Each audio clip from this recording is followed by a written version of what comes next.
साथियों, आप सभी का इस प्लेटफॉर्म पर स्वागत है।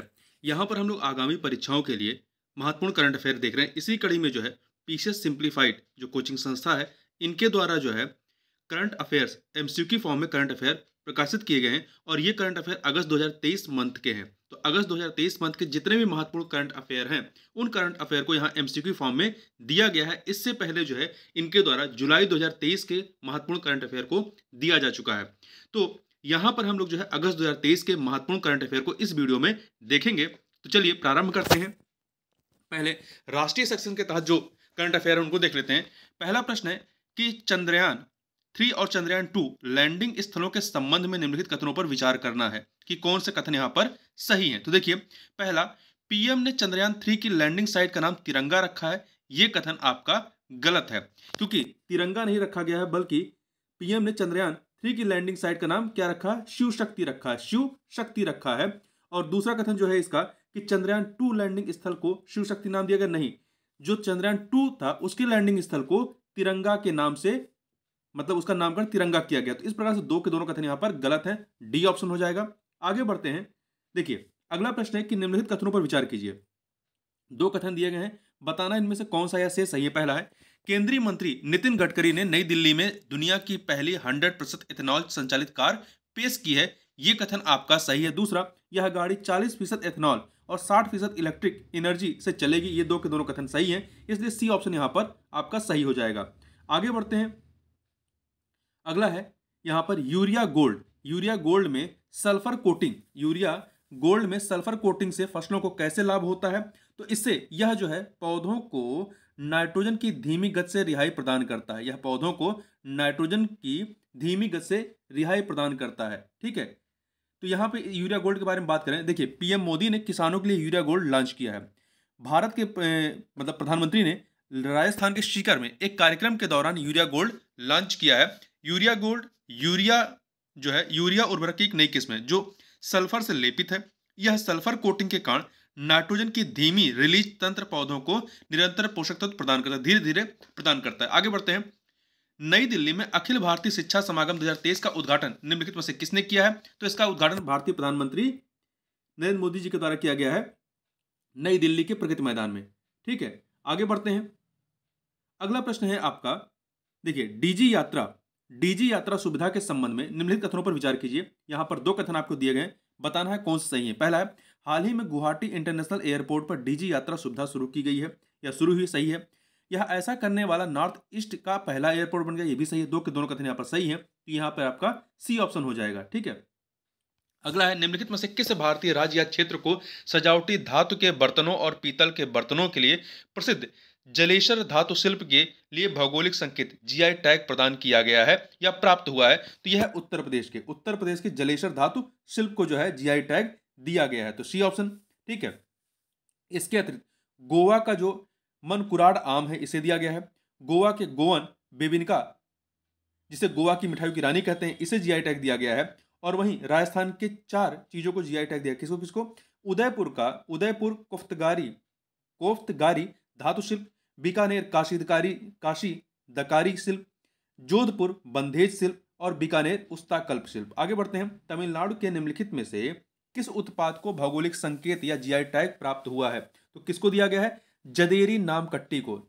देखिए, तमिलनाडु के 3 उत्पादों को जो जीआई टैग दिया गया है। जदेरी नाम कट्टी को, जदेरी नाम कट्टी उच्च सिलिकेट खनिजों से बनी एक प्रकार की मिट्टी है जिसका उपयोग भगवान विष्णु की पूजा के दौरान तिलक लगाने में किया जाता है। इसके अतिरिक्त दूसरा है कन्याकुमारी मैटी केला, जिसका आपका कह सकते हैं साइंटिफिक नेम जो है वो है मूसा सैपीडिशियाका। यह मुख्य रूप से कन्याकुमारी जिले के अगाथीश्वरम, थोलाई और तिरुवत्तार तालुकाओं में उगाया जाता है। और तीसरा है आपका जेदी बुट्टा साड़ी हथकरघा साड़ी है जो रेशम और सूती मिश्रण कपड़े से बनती है। तो 3 चीजों जीआई टैग दिया गया तमिलनाडु के। जदेरी नामकुट्टी, ठीक है, यह एक प्रकार की मिट्टी है। कन्याकुमारी मैटी केला है ये, और जेदी बुट्टा साड़ी को। अगला है टेलीला 2.0 के संबंध में निम्नलिखित कथनों पर विचार कीजिए। दो कथन है, यह योजना न्याय तक पहुंच सुनिश्चित करने के लिए टेलीला और न्याय बंधु ऐप को एकीकृत करती है। यह कथन आपका सही है, और इसे कानून और न्याय मंत्रालय ने लॉन्च किया। दो के दोनों कथन सही है, इसलिए आपका सी ऑप्शन हो जाएगा।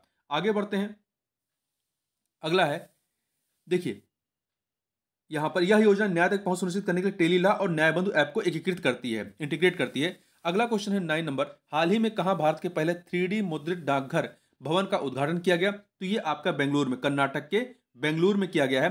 केंद्रीय रेलवे, संचार और सूचना प्रौद्योगिकी मंत्री अश्विनी वैष्णव ने किया है और परियोजना का निर्माण लार्सन एंड टूब्रो द्वारा किया गया था। आगे बढ़ते हैं, केंद्रीय शिक्षा मंत्री और विदेश मंत्री द्वारा लॉन्च किए गए स्टडी इन इंडिया पोर्टल का प्राथमिक उद्देश्य क्या है? तो इसका प्राथमिक उद्देश्य जो है अंतर्राष्ट्रीय छात्रों को भारतीय उच्च शिक्षा संस्थानों के बारे में जानकारी प्रदान करना है। अगला है G20 एम्पावर इक्विटी प्लेटफॉर्म विकसित करने के लिए महिला एवं बाल विकास मंत्रालय निम्नलिखित में से किसके साथ सहयोग किया है? तो किसके साथ? ये G20 एम्पावर पहल के साथ, G20 एम्पावर पहल के साथ किया गया है। ठीक है, इसका उद्देश्य लैंगिक डिजिटल डिवाइड को खत्म करना है। आगे बढ़ते हैं, अगला प्रश्न है 12 नंबर क्वेश्चन, प्रदान की गई सूची के अनुसार इनमें से कौन सी भारत में महारत्न कंपनी नहीं है इन चारों में? तो देखिए इसमें से आपका भारत पेट्रोलियम कॉर्पोरेशन लिमिटेड ये महारत्न है, steel authority of India limited SAIL ये भी है, एनटीपीसी भी है, नेशनल थर्मल पावर कॉर्पोरेशन, परंतु भारत डायनेमिक्स लिमिटेड ये आपकी महारत्न कंपनी नहीं है। ठीक है, ये महारत्न कंपनी नहीं है। और ध्यान रखिएगा वर्तमान में जो है कितनी महारत्न कंपनियां? 13 महारत्न कंपनियां दर्ज की गई हैं। ठीक है, जो 13वीं है वो ऑयल इंडिया लिमिटेड है। यहां पर 13 जो महारत्न कंपनियों के नाम है क्या क्या है? Bharat heavy electrical limited, Bharat petroleum corporation limited, coal India limited, GAIL India limited, Hindustan petroleum corporation limited, Indian oil corporation limited, NTPC limited, oil and natural gas corporation limited, power finance corporation, power grid corporation of India limited, steel authority of India limited, rural electrification corporation limited, oil India limited. अगला है, हाल ही में जारी Ayush visa श्रेणी का प्राथमिक focus क्या है? तो इसका प्राथमिक फोकस जो है वो आयुर्वेद, योग और पारंपरिक भारतीय चिकित्सा में चिकित्सा उपचार करना है। ठीक है, देखिए गृह मंत्रालय ने आधिकारिक तौर पर आयुष वीजा नामक वीजा की एक नई श्रेणी शुरू करने की घोषणा की है। इस वीजा श्रेणी में चिकित्सीय देखभाल, कल्याण और योग आधारित उपचार शामिल है। अगला है, पुनर्विकास के लिए अमृत भारत स्टेशन योजना के तहत भारत भर में कितने रेलवे स्टेशन शामिल हैं? तो इसके तहत कुल 508 रेलवे स्टेशन शामिल किए गए, 508 रेलवे स्टेशन। ठीक है, तो देखिए इसमें उत्तर प्रदेश और राजस्थान के 55%, 55 है, बिहार से 49, महाराष्ट्र से 44। तो यहाँ पे आप याद रखिएगा उत्तर प्रदेश कितने शामिल है? इसमें 55 भी है, जिसमें आपका प्रयागराज का जो जंक्शन है वो भी शामिल है। ठीक है, देखिए अमृत भारत स्टेशन योजना देश भर में 1309 स्टेशनों के पुनर्विकास के लिए शुरू की गई थी। आगे बढ़ते हैं, निम्नलिखित में से पीएम ई बस सेवा योजना का मुख्य उद्देश्य क्या है? तो इसका मुख्य उद्देश्य शहरी क्षेत्रों में इलेक्ट्रिक बसों के उपयोग को बढ़ावा देना है। तो ए ऑप्शन हो जाएगा। ठीक है, सिटी बस सेवाओं में बढ़ोतरी करना, सार्वजनिक निजी भागीदारी मॉडल पर 10,000 ई बसें, इलेक्ट्रिक बसें शुरू की जाएंगी। आगे बढ़ते हैं, निम्नलिखित में से पुस्तकालय महोत्सव का आयोजन भारत सरकार के किस मंत्रालय विभाग द्वारा किया जाता है? तो इसका जो आयोजन है इसको जो है संस्कृत मंत्रालय द्वारा आयोजित किया जाता है, संस्कृत मंत्रालय के द्वारा, जिसका उद्घाटन जो है राष्ट्रपति द्रौपदी मुर्मू जी ने नई दिल्ली में इस महोत्सव का उद्घाटन किया है।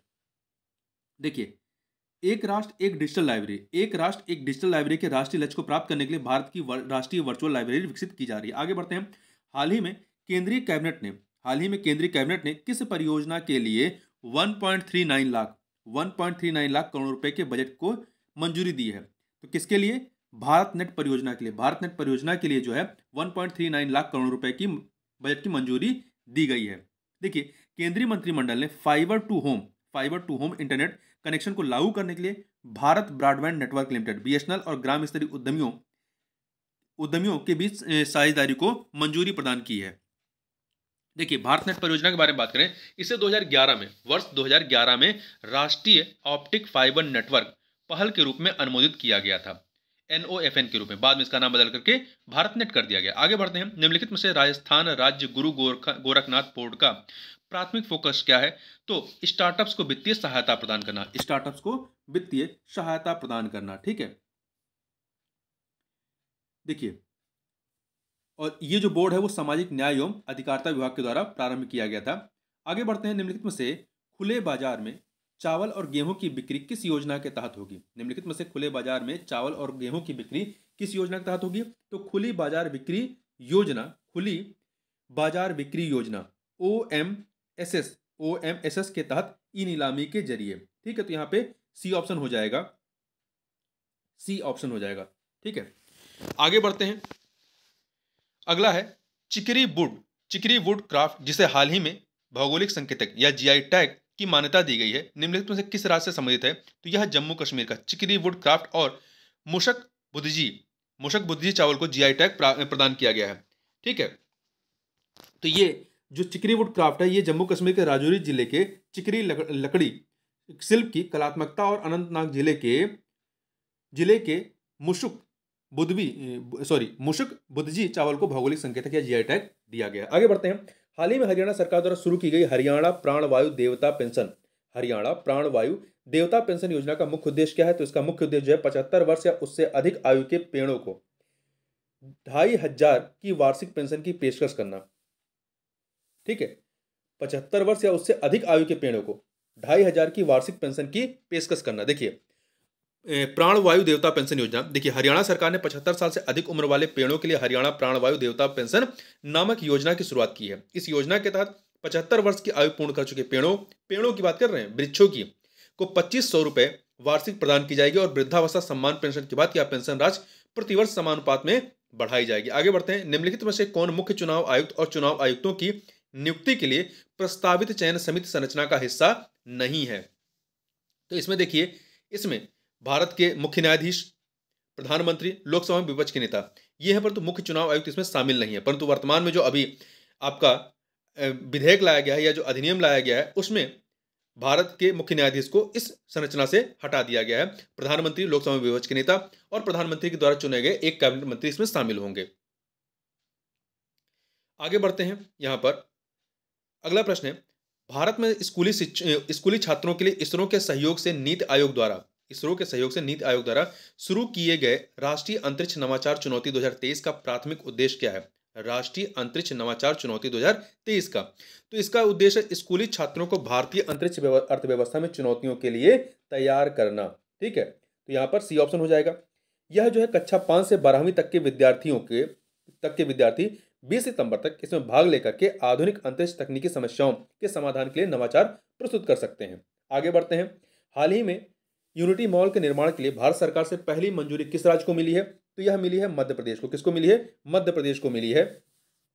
मध्य प्रदेश के उज्जैन में देश का पहला यूनिटी मॉल बनाया जाएगा। जम्मू कश्मीर के किस डाकघर को देश के पहले डाकघर के खिताब से सम्मानित किया गया है? तो यह है आपका कुपवाड़ा डाकघर। कौन सा? जम्मू कश्मीर का कुपवाड़ा डाकघर। आगे बढ़ते हैं, क्वेश्चन नंबर 26 देखते हैं, थोड़ा सा इसके बारे में बात कर लें। जम्मू कश्मीर के कुपवाड़ा जिले में किशनगंगा नदी के तट पर इस डाकघर को अब भारत के पहले डाकघर के रूप में जाना जाएगा। तो ये किशनगंगा नदी के तट पर स्थित डाकघर है। निम्नलिखित में से प्रधानमंत्री नरेंद्र मोदी ने संत रविदास स्मारक की आधारशिला कहां पर रखी है? तो ये मध्य प्रदेश के सागर जिले में रखी है और 100 करोड़ की लागत से यहां पर इस स्मारक को बनाया जाएगा। भक्त रविदास को 41 पद जो है, भक्त रविदास के 41 पद सिखों के धार्मिक ग्रंथ आदि ग्रंथ में शामिल हैं। आगे बढ़ते हैं। अगला है, हाल ही में बाल संरक्षण, बाल सुरक्षा और बाल कल्याण पर 5वीं क्षेत्रीय संगोष्ठी कहाँ आयोजित की गई? तो यह की गई है असम के गुवाहाटी में। कहां पर? असम के गुवाहाटी में आयोजित की गई है महिला एवं बाल विकास मंत्रालय के द्वारा। उल्लिखित पहल के संदर्भ में ओडीओपी का क्या अर्थ है? ओडीओपी यह है एक जिला एक उत्पाद। ओडीओपी मतलब वन डिस्ट्रिक्ट वन प्रोडक्ट। ठीक है, देखिए एक सेकेंड, ये एक जिला एक उत्पाद की दीवार है। देखिए, हाल ही में एक जिला एक उत्पाद पहल और दीनदयाल अंत्योदय योजना राष्ट्रीय ग्रामीण आजीविका मिशन ने संयुक्त रूप से ओडीओपी वाल पेश की है। इसमें इसके बारे में क्या है? तो यह देखिए, एक जिला एक उत्पाद कार्यक्रम जो है ये वाणिज्य और उद्योग मंत्रालय के उद्योग और आंतरिक व्यापार संवर्धन विभाग के तहत एक पहल है जो एक जिला एक उत्पाद दीवार है। आगे बढ़ते हैं। निम्नलिखित में से नेहरू मेमोरियल संग्रहालय और पुस्तकालय का नया नाम क्या रखा गया है? तो इसका नाम बदल कर दिया गया प्रधानमंत्री संग्रहालय और पुस्तकालय। आगे बढ़ते हैं। देखिए, नेहरू मेमोरियल के बारे में बात करें, तीन मूर्ति भवन अंग्रेजी शासन में भारत के कमांडर इन चीफ का आधिकारिक आवास था। ब्रिटिश भारत के अंतिम कमांडर इन चीफ के जाने के बाद 1948 में तीन मूर्ति भवन देश के पहले प्रधानमंत्री पंडित जवाहरलाल नेहरू का आधिकारिक आवास बन गया। आगे बढ़ते हैं, भारत के किस राज्य ने मायम गांव के लिए देश के पहले गांव एटलस का अनावरण किया है, जो 12वीं शताब्दी में शुरू हुए इसके सामाजिक सांस्कृतिक इतिहास की जानकारी प्रदान करता है। तो ये मायम गांव किस राज्य में है? तो ये गोवा में है। ठीक है, गोवा के मुख्यमंत्री प्रमोद सावंत ने इसका अनावरण किया है। आगे बढ़ते हैं, अगला प्रश्न है, सीमा सड़क संगठन बीआरओ ने लद्दाख के डेमचोक सेक्टर में किस दर्रे पर 19,400 फीट की ऊंचाई पर दुनिया की सबसे ऊंची मोटर वाहन चलाने योग्य सड़क का निर्माण किया है? तो कहां पर? उमलिंगला दर्रे पर। तो ध्यान रखिएगा इस दर्रे के बारे में। ठीक है, उमलिंगला दर्रा को पार करते हुए यह सड़क विश्व की सबसे ऊंची मोटर योग्य सड़क बन जाएगी। आगे बढ़ते हैं, भारत के न्यू कार असेसमेंट प्रोग्राम के संबंध में निम्नलिखित कथनों पर विचार कीजिए। यहां पर दो कथन दिए गए हैं। पहला, केंद्रीय सड़क परिवहन एवं राजमार्ग मंत्री नितिन गडकरी द्वारा नई दिल्ली में Bharat new car assessment programme Bharat NCAP launch किया गया। सही है। यह कार्यक्रम 1 अक्टूबर 2023 से शुरू होगा। यह भी सही है, दो के दोनों कथन यहां पर सही है, तो आपका सी ऑप्शन हो जाएगा। इसके बारे में थोड़ा सा बात करें यदि NCAP के बारे में, तो यह एक नया कार सुरक्षा मूल्यांकन कार्यक्रम है जो क्रैश परीक्षणों में उनके प्रदर्शन के आधार पर ऑटोमोबाइल को स्टार रेटिंग देने की व्यवस्था का प्रस्ताव करता है।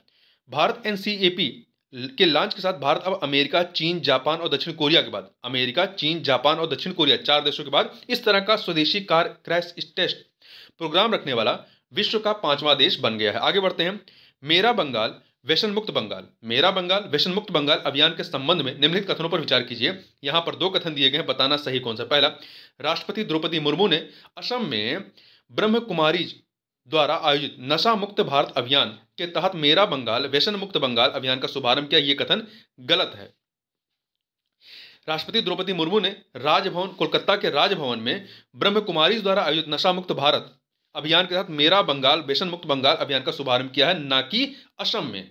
ठीक है, असम में नहीं, ये कोलकाता में प्रारंभ किया गया है। तो पहला कथन गलत हो गया। दूसरा, इसका प्राथमिक लक्ष्य युवा आबादी के बीच नशीली दवाओं के दुरुपयोग की खतरनाक समस्या का समाधान करना। तो दूसरा कथन सही है, आपका बी ऑप्शन हो जाएगा। आगे बढ़ते हैं, हाल ही में किस क्रिकेटर को चुनाव आयोग के राष्ट्रीय आइकॉन नामित किया गया है? तो ये किसे किया गया है? सचिन तेंदुलकर को। किसे किया गया है? सचिन तेंदुलकर को नामित किया गया है। आगे बढ़ते हैं, खादी रक्षा सूत के संबंध में निम्नलिखित कथनों पर विचार कीजिए। यहां पर दो कथन आपके पास दिए गए हैं। पहला है, खादी एवं ग्रामोद्योग आयोग KVIC ने रक्षाबंधन के उपलक्ष्य में खादी रक्षा सूत की शुरुआत की। यह कथन सही है। KVIC खादी एवं ग्रामोद्योग आयोग अधिनियम 1956 के तहत स्थापित एक वैधानिक निकाय है। दो के दोनों कथन यहां पर सही है, तो आपका सी ऑप्शन 1 और 2 ये सही हो जाएगा। ठीक है, और यह MSME मंत्रालय के तहत कार्य करता है, इसको भी ध्यान रखिएगा। आगे बढ़ते हैं, राष्ट्रीय स्वास्थ्य प्राधिकरण ने 100 माइक्रोसाइट परियोजना के तहत 100 माइक्रोसाइट परियोजना के तहत पहला ABDM माइक्रोसाइट कहाँ लॉन्च किया गया है? तो ये पहला ABDM माइक्रोसाइट जो है आपका आइजोल में, कहां पर लॉन्च किया गया? मिजोरम की राजधानी आइजोल में लॉन्च किया गया है। आगे बढ़ते हैं, अगला है, इसी में थोड़ा सा और देख लेते हैं। ABDM माइक्रोसॉफ्ट की शुरुआत करने वाला मिजोरम भारत का पहला राज्य बन गया है। परियोजना का उद्देश्य छोटे और मध्यम स्तर के स्वास्थ्य सेवा प्रदाताओं के बीच ABDM के बारे में जागरूकता बढ़ाना है। आगे बढ़ते हैं, हाल ही में किस राज्य में पाई गई 2 मूर्तियों से राज्य में मायलारा पंथ के अस्तित्व की पुष्टि होती है? मायलारा पंथ के, तो कहां पर? कर्नाटक में जो मूर्तियां प्राप्त हुई हैं। देखिए, मायलारा पंथ के बारे में बात करें, इस पंथ को मानने वाले मायलारा नामक एक लोक देवता की उपासना करते हैं, जिसे भगवान शिव का अवतार माना जाता है। इस पंथ को मानने वाले कर्नाटक, महाराष्ट्र, आंध्र प्रदेश, तमिलनाडु में निवास करते हैं। आर्टिफिशियल इंटेलिजेंस की नैतिकता के संबंध में निम्नलिखित में से किस राज्य ने यूनेस्को के साथ सहयोग किया है? तो किसने किया? तेलंगाना सरकार ने सहयोग किया है। ठीक है, आगे बढ़ते हैं, निम्नलिखित में से किस राज्य में केंद्रीय शिक्षा और कौशल विकास मंत्री धर्मेंद्र प्रधान ने केंद्रीय जनजातीय विश्वविद्यालय की आधारशिला रखी है? तो किस राज्य में रखी गई है? तो आंध्र प्रदेश में रखी गई है। आंध्र प्रदेश में केंद्रीय जनजातीय विश्वविद्यालय की आधारशिला रखी गई है। ठीक है, तो ये कहां पर? आंध्र प्रदेश के पार्वतीपुरम मान्यम जिले के शालूरू में, ये इसकी आधारशिला रखी गई है। आगे बढ़ते हैं। हाल ही में असम कैबिनेट ने 4 नए जिलों की स्थापना की गई है। निम्नलिखित में से कौन सा जिला इसमें शामिल नहीं है? तो ये जो 4 जिले हैं इसमें आपका देखिए, आपका होजाई है, विश्वनाथ है, तामुलपुर है और बजाली है। चिराग जिला नहीं है इसमें, चिराग जिला नहीं है। ठीक है। देखिए असम में कितनी लोकसभा सीटें हैं? 14 लोकसभा सीटें हैं। 126 विधानसभा है और 14 लोकसभा सीटें हैं। आगे बढ़ते हैं। एशियाई विकास बैंक के सहयोग से भारत में कहां पर जलवायु परिवर्तन एवं स्वास्थ्य केंद्र की स्थापना की जाएगी? एशियाई विकास बैंक एडीबी की सहयोग से। तो कहां पर? आपका दिल्ली में स्थापित किया जाएगा। कहां पर? दिल्ली में स्थापित किया जाएगा। एक सेकेंड। दिल्ली में जलवायु परिवर्तन और स्वास्थ्य केंद्र की स्थापना जो है ये आपका एशियाई विकास बैंक के सहयोग से किया जाएगा और यह गुजरात के जामनगर में स्थित डब्ल्यूएचओ के वैश्विक पारंपरिक चिकित्सा केंद्र के उद्घाटन के बाद की अगली उपलब्धि है। ध्यान रखिएगा, जो डब्ल्यूएचओ का वैश्विक पारंपरिक चिकित्सा केंद्र है वो कहां पे है? गुजरात के जामनगर में। आगे बढ़ते हैं। हाल ही में पश्चिमी क्षेत्रीय परिषद की 26वीं बैठक कहां पर आयोजित की गई? तो इसका आयोजन जो है आपका गुजरात के गांधीनगर में हुआ है। तो यहां पर ध्यान रखिएगा, इसकी अध्यक्षता किसने की थी? गृह मंत्री अमित शाह ने। क्षेत्रीय परिषद के बारे में बात करें तो क्षेत्रीय परिषदें जो है वैधानिक निकाय है, संवैधानिक नहीं है। ये वैधानिक निकाय है परंतु संवैधानिक निकाय नहीं है। ये संसद के एक अधिनियम यानी राज्य पुनर्गठन अधिनियम 1956 के द्वारा स्थापित किए गए हैं। आगे बढ़ते हैं। पदारी जनजाति निम्नलिखित में से किस राज्य में पाई जाती है? तो ये जनजाति जो है जम्मू कश्मीर में पाई जाती है। पहाड़ी और पदारी जनजाति जो है ये जम्मू कश्मीर में पाई जाती है। देखिए, जम्मू कश्मीर के पदारी जनजाति और पहाड़ी निर्जाति समूह को अनुसूचित जनजाति एसटी की सूची में शामिल करने संबंधी विधेयक लोकसभा में पेश किया गया है। इन जनजाति के बारे में बात करें तो ये दोनों जनजातियां एक एकल निर्जाति समूह का निर्माण नहीं करती हैं, बल्कि अलग अलग जातियों और धर्मों के व्यक्तियों का मिश्रण है। मतलब जैसे पहाड़ी जो जनजाति, इसमें कई सारे धर्मों को मानने वाले लोग हैं जो एक विशेष भाषा बोलते हैं। पदारी जनजाति पहाड़ी किश्तवाड़ जिले के सुदूर पदार इलाके में रहती है और 2011 की जनगणना में इनकी जनसंख्या 21,548 दर्ज की गई थी, जिसमें हिंदू, बौद्ध और मुस्लिम तीनों शामिल हैं। आगे बढ़ते हैं।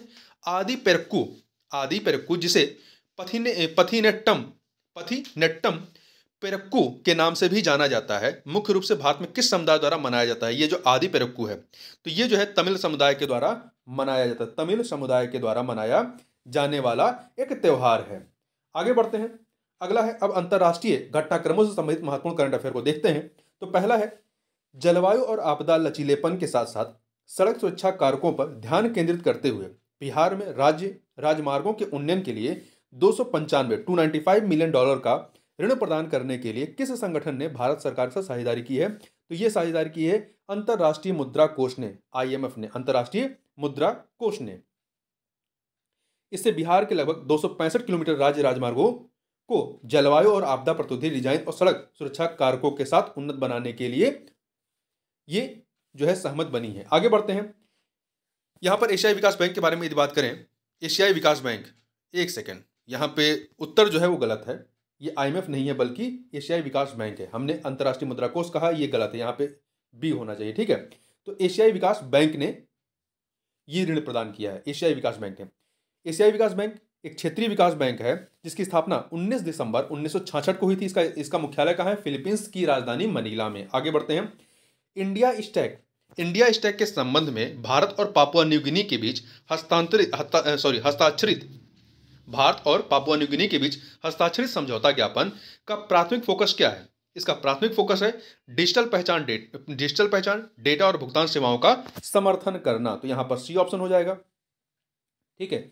आगे बढ़ते हैं, अगले प्रश्न पर चलते हैं। अगला प्रश्न है आपका, निम्नलिखित में से कोको द्वीप, जिसे किलिंग द्वीप भी कहते हैं, ये कहाँ स्थित है? तो ये हिंद महासागर में। कहां पर है? हिंद महासागर में स्थित है। देखिए, ऑस्ट्रेलिया के रणनीतिक कोकोस द्वीप समूह के बारे में बात करें तो भारतीय नौसेना के डोर्नियर समुद्री गश्ती विमान और भारतीय वायुसेना के C-130 परिवहन विमान ने दक्षिणी हिंद महासागर में ऑस्ट्रेलिया के कोकोस किलिंग द्वीप का दौरा किया। यह ऑस्ट्रेलिया और श्रीलंका के बीच स्थित है। यह ऑस्ट्रेलिया और श्रीलंका के बीच में स्थित द्वीप है। ठीक है। तथा इंडोनेशियाई द्वीप सुमात्रा के करीब में, यहां कहीं पे ये है, नहीं यहां पर है। ठीक। आगे बढ़ते हैं। हाल ही में संयुक्त राज्य अमेरिका के साथ स्टैंड अलोन त्रिपक्षीय शिखर सम्मेलन में कौन से देश भाग ले रहे हैं स्टैंड अलोन त्रिपक्षीय शिखर सम्मेलन में? तो इसमें जापान और दक्षिण कोरिया, यूएसए के साथ संयुक्त राज्य अमेरिका के साथ में जापान और दक्षिण कोरिया 18 अगस्त को इसका आयोजन किया गया। तो यहाँ पर सी ऑप्शन हो जाएगा। हाल ही में आम चुनाव के बाद कंबोडिया के नए प्रधानमंत्री के रूप में किसे नियुक्त किया गया है? तो हून मैनेट को कंबोडिया के नए प्रधानमंत्री बने हैं हून मैनोट। आगे बढ़ते हैं। सीबीआई अकादमी इंटरपोल ग्लोबल अकादमिक नेटवर्क का सदस्य कब बनी? जो सीबीआई है भारत की, ये सीबीआई अकादमी इंटरपोल ग्लोबल अकादमी नेटवर्क का सदस्य कब बनी है? तो ये बनी 2023 में। देखिए, केंद्रीय जांच ब्यूरो अकादमी ने इंटरपोल ग्लोबल अकादमी नेटवर्क का 10वां सदस्य बनकर के अंतर्राष्ट्रीय कानून प्रवर्तन सहयोग बढ़ाने की दिशा में एक महत्वपूर्ण कदम उठाया है। तो ये 10वां सदस्य बना है। निम्नलिखित में से कहां पर भारत वियतनाम संयुक्त व्यापार उप आयोग की निम्नलिखित में से कहां पर भारत वियतनाम संयुक्त व्यापार उप आयोग की 5वीं बैठक आयोजित हुई है? कहां पर हुई है? तो नई दिल्ली में इसकी बैठक आयोजित की गई है। यह बैठक जनवरी 2019 में आयोजित चौथी जेटीएससी अर्थात भारत वियतनाम संयुक्त व्यापार उप आयोग बैठक के बाद 4 वर्ष के बाद आयोजित की गई है। आगे बढ़ते हैं। अगला है, हाल ही में किस देश के द्वारा लूना 25 मून मिशन लॉन्च किया गया है? तो इसको रूस ने लॉन्च किया है। ठीक है, लूना 25 चांद के दक्षिणी ध्रुव पर 21 अगस्त तक उतरेगा, ऐसा कहा गया था। रूस ने लूना 25 लैंडर को अमूर क्षेत्र में वोस्तोजन अंतरिक्ष बंदरगाह से लॉन्च किया था, परंतु ये सफल नहीं हो पाया था। ठीक है, ये सफल नहीं हो पाया था। हाल ही में किस देश ने G20 के लोगों में वसुधैव कुटुंबकम के उपयोग पर आपत्ति जताई थी? तो ये चीन ने जताई थी। किसने? चीन ने जताई थी। उसका कहना है कि इसमें गैर संयुक्त राष्ट्र भाषा का इस्तेमाल किया गया है। संयुक्त राष्ट्र की आधिकारिक भाषा क्या है? अरबी, चीनी, अंग्रेजी, फ्रेंच, रूसी और स्पेनिश। आगे बढ़ते हैं। निम्नलिखित में से दुबई में इंडिया फेस्टिवल भारत उत्सव की शुरुआत कब हुई? तो इसकी शुरुआत कब हुई थी? ये 15 अगस्त को भारतीय कला और विरासत का जश्न मनाने वाले 3 दिवसीय कार्यक्रम भारत उत्सव दुबई में शुरू किया गया 15 अगस्त को। आगे बढ़ते हैं।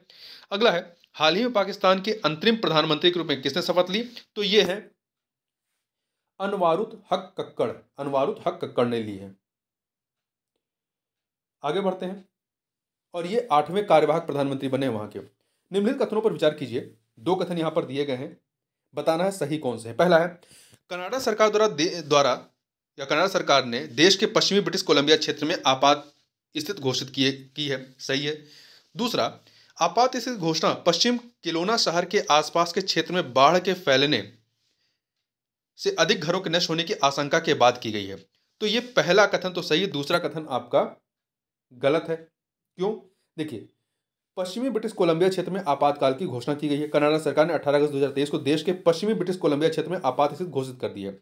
आपात स्थिति घोषणा पश्चिम केलोन शहर के आसपास के क्षेत्र में जंगल की आग, यहाँ पे बाढ़ नहीं आते, जंगल की आग की वजह से ये घोषणा की गई है। यहाँ पर केवल आपका ए ऑप्शन हो जाएगा। आगे बढ़ते हैं। अगला है, निम्नलिखित कथनों पर विचार कीजिए।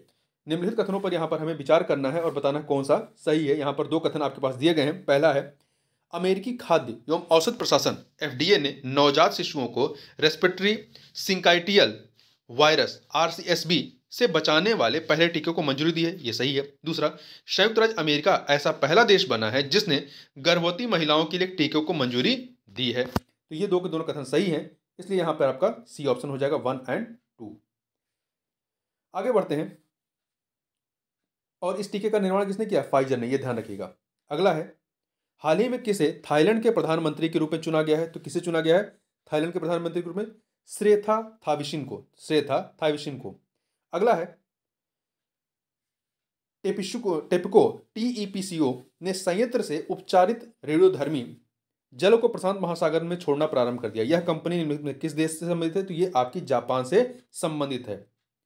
ये जापान के द्वारा फुकुशिमा अपशिष्ट जल का प्रशांत महासागर में निस्तारण किया जा रहा है। आगे बढ़ते हैं। अगला है, हाल ही में ब्रिक्स कितने देशों को नए सदस्य के रूप में शामिल किया गया? ब्रिक्स में कितने देशों को नए सदस्य के रूप में शामिल किया गया है? तो 6 नए सदस्यों को शामिल किया गया है ब्रिक्स में। अभी तक 5 थे। ब्रिक्स देशों के नेताओं ने 24 अगस्त 2023 को कौन कौन से 6 देश हैं महत्वपूर्ण याद रखिएगा? अर्जेंटीना, मिस्र, इथोपिया, ईरान, सऊदी अरब और संयुक्त अरब अमीरात को समूह के नए सदस्यों के रूप में शामिल किया है। अर्जेंटीना, मिस्र, इथोपिया। ठीक है, देखिए अर्जेंटीना आपका दक्षिण अमेरिकी देश है। मिस्र, इथोपिया हो गया, ये आपके अफ्रीका के हैं। ईरान, सऊदी अरबिया और संयुक्त अरब अमीरात, ये आपके एशिया के हैं। तो इनको जो है 6 देशों को नए सदस्यों के रूप में शामिल किया गया है। देखिए, दक्षिण अफ्रीका के राष्ट्रपति रामफोसा ने घोषणा की कि नए सदस्य 1 जनवरी 2024 से ब्रिक्स का हिस्सा बन जाएंगे। और ध्यान रखिएगा, 2009 में ब्रिक्स का पहला शिखर सम्मेलन रूस में आयोजित किया गया था और भारत ने वर्ष 2021 ब्रिक्स शिखर सम्मेलन की अध्यक्षता की मेजबानी की थी। आगे बढ़ते हैं। निम्नलिखित में से किसने भारत के पहले स्वदेशी ई ट्रैक्टर CSIR प्राइमा ET 11 का अनावरण किया है? किसने किया है? तो सिमेरी ने, CMERI, CMERI, central mechanical engineering research institute के द्वारा किया गया है। आगे बढ़ते हैं। हाल ही में किसने मुजाहिद 10 ड्रोन का उद्घाटन किया है? तो मुजाहिद 10 ड्रोन का उद्घाटन जो है ये ईरान के द्वारा किया गया है, ईरान के द्वारा। अगला है, हाल ही में इन्फोसिस ने किसे अपना ब्रांड एम्बेसडर घोषणा किया है? किसे बनाया है अपना ब्रांड एम्बेसडर? तो ये बनाया है ईगा श्वेटेक को। देखिए, खेल और प्रौद्योगिकी की दुनिया को और आगे बढ़ाने के लिए इन्फोसिस ने महिला टेनिस खिलाड़ी ईगा श्वेटेक के साथ बहुवर्षीय साझेदारी की घोषणा की है। आगे बढ़ते हैं। अगला प्रश्न है आपका, अब आर्थिक जगत से संबंधित महत्वपूर्ण करंट अफेयर को देख लेते हैं। तो देखिए, पहला है इसमें, निम्नलिखित में से किस मंत्रालय ने सरकार और सरकारी उपक्रमों के लंबित अनुबंधात्मक विवादों के प्रभावी ढंग से निपटाने हेतु विवाद से विश्वास 2 योजना शुरू की है? तो ये जो है वित्त मंत्रालय के द्वारा प्रारंभ किया गया है, वित्त मंत्रालय के द्वारा। ठीक है। अगला है, हाल ही में आपात प्रतिबंधों के तहत इन इलेक्ट्रॉनिक गैजेट्स को वर्गीकृत करने के लिए किस harmonised system of nomenclature HSN code का उपयोग किया गया था? तो ये किया गया है आपका HSN कोड 8471 का। सरकार ने लैपटॉप और कंप्यूटर पर आयात प्रतिबंध लगाया है। ठीक है, आयात प्रतिबंध लगाया है। और भारत सरकार ने laptop, all in one personal computer और टैबलेट के आयात पर प्रतिबंध लगा दिया है। यह इलेक्ट्रॉनिक गैजेट्स की 7 श्रेणियों पर HSN कोड 8471 के तहत प्रतिबंध लगाए गए हैं। आगे बढ़ते हैं। अप्रैल जुलाई में किस देश से भारत का आयात दोगुना होकर के 20.45 अरब डॉलर हो गया है? तो ये कहाँ से? रशिया से। ठीक है, रशिया से हुआ है, क्योंकि हम रशिया से कच्चा तेल और उर्वरक काफी मात्रा में ले रहे हैं। देखिए, चीन और अमेरिका के बाद भारत विश्व का तीसरा सबसे बड़ा कच्चे तेल का आयातक है। नंबर 1 पे चीन है, दूसरे पे अमेरिका है। अब भारत के तेल आयात में रूस की जो हिस्सेदारी है वो कितनी बढ़कर हो गई? 40% से अधिक हो गई है। अगला है, अब पर्यावरण संबंधित महत्वपूर्ण करंट अफेयर को देखते हैं। मिनमाता कन्वेंशन या अभिसमय को किस वर्ष अपनाया गया? तो इसे जो है 2013 में, कब अपनाया गया? 2013 में अपनाया गया। हाल ही में पारे पर मिनमाता अभिसमय के 6 वर्ष पूरे हुए हैं। देखिए, ये जेनेवा में 2013 में अपनाया गया। ठीक है, और भारत ने 2014 में इस अभिसमय पर हस्ताक्षर किए और 2018 में इसकी अभिपुष्टि की गई, रेटिफाई किया गया। तो 6 साल हो गए, 2018 से 2023 6 साल हुए हैं। देखिए, यह मानव स्वास्थ्य और पर्यावरण को पारे के प्रतिकूल प्रभावों से बचाने के लिए विश्व की पहली कानूनी रूप से बाध्यकारी संधि है, ध्यान रखिएगा। अगला है, राष्ट्रीय वनस्पति अनुसंधान संस्थान national botanical research institute NBRI ने किस फूल का नाम नमो 108 रखा है? तो ये है आपका कमल का है। ठीक है, और ये राष्ट्रीय वनस्पति अनुसंधान संस्थान लखनऊ में है। आगे चलते हैं। अगला प्रश्न है, निम्नलिखित में से भारतीय जीव सर्वेक्षण JSI की स्थापना कब की गई थी? तो 1916 में। कब की गई थी? 1916 में की गई थी। ठीक है, भारतीय प्राणी सर्वेक्षण ने भारत के स्थानीय पक्षियों पर प्रकाशन जारी किया है। इसमें भारत में पक्षियों की 1353 प्रजातियां पाई जाती हैं। यह वैश्विक पक्षी विविधता का 12.4% है। आगे चलते हैं अगले प्रश्न पर। अगला प्रश्न क्या है? मिशन अमृतसर, थोड़ा सा ध्यान रखिएगा कि जो JSI इसका मुख्यालय कहाँ पे है? कलकत्ता में। मिशन अमृत सरोवर के संबंध में निम्नलिखित कथनों पर विचार करना है। 2 कथन यहाँ पर दिए गए हैं। पहला है, 24 अप्रैल 2022 को स्वतंत्रता के 75वें वर्ष पर भारत की आज़ादी का अमृत महोत्सव समारोह के हिस्से के रूप में मिशन अमृत सरोवर लॉन्च किया गया था। ये कथन सही है। दूसरा, यह ग्रामीण विकास मंत्रालय द्वारा विभिन्न क्षेत्रों में जल सुरक्षा बढ़ाने के उद्देश्य से शुरू की गई एक पहल है। ये 2 के दोनों कथन यहाँ पर सही है, इसलिए आपका C ऑप्शन हो जाएगा, C ऑप्शन सही हो जाएगा। ठीक है, और ध्यान रखिएगा, भारत का पहला अमृत सरोवर उत्तर प्रदेश के रामपुर जिले में बना। अगला है निम्नलिखित में से मार्च 2019 में देविका नदी पुनर्जीवन परियोजना किस राष्ट्रीय कार्यक्रम के तहत शुरू किया गया? तो इसे राष्ट्रीय नदी संरक्षण कार्यक्रम, राष्ट्रीय नदी संरक्षण योजना के तहत जो है इसे प्रारंभ किया गया है। देविका नदी के बारे में बात करें तो यह नदी जम्मू और कश्मीर के उधमपुर जिले में एक पहाड़ी से शुद्ध महादेव मंदिर के निकट से निकलती है। इसके बाद पश्चिमी पंजाब जो कि पाकिस्तान में है की ओर बहती और रावी नदी में मिल जाती है। असम के मुख्यमंत्री द्वारा शुरू किए गए अमृत वृक्ष आंदोलन का प्राथमिक उद्देश्य क्या है? तो इसका प्राथमिक उद्देश्य जो है राज्य में हरित आवरण को बढ़ाना और किसानों की आय में वृद्धि करना। आगे चलते हैं।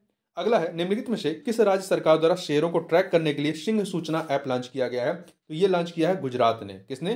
गुजरात ने लॉन्च किया, वहां के मुख्यमंत्री ने लॉन्च किया है। आगे बात करते हैं पश्चिमी ट्रैपेगोन के संबंध में निम्नलिखित कथनों पर विचार कीजिए और बताना है कौन सा इसमें से सही है। देखिए, पहला, यह पंजाब प्रदेश का राजकीय पक्षी है? नहीं।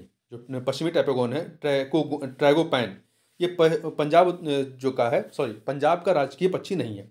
पहला कथन गलत है। दूसरा, यह आईयूसीएन लिस्ट में वल्नरेबल तथा साइट्स के परिशिष्ट वन में शामिल है। दूसरा कथन सही है, तो बी ऑप्शन हो जाएगा। यहाँ पे देखते हैं इसके बारे में। देखिए, यह हिमाचल प्रदेश का राजकीय पक्षी है। पश्चिमी ट्रैगोपॉन जो है ये कहाँ का है? हिमाचल प्रदेश का राजकीय पक्षी है। आगे बढ़ते हैं। निम्नलिखित में से किस देश में प्रति व्यक्ति प्लास्टिक खपत सबसे अधिक है? तो आइसलैंड में प्रति व्यक्ति प्लास्टिक खपत सबसे अधिक है। देखिए, प्लास्टिक ओवरशूट दिवस 28 जुलाई 2023 को मनाया गया। ठीक है, 28 जुलाई 2023 को। चीन, ब्राजील, इंडोनेशिया और अन्य के साथ भारत दुनिया के 52% कुप्रबंधित प्लास्टिक कचरे के लिए जिम्मेदार 12 देशों में से एक है।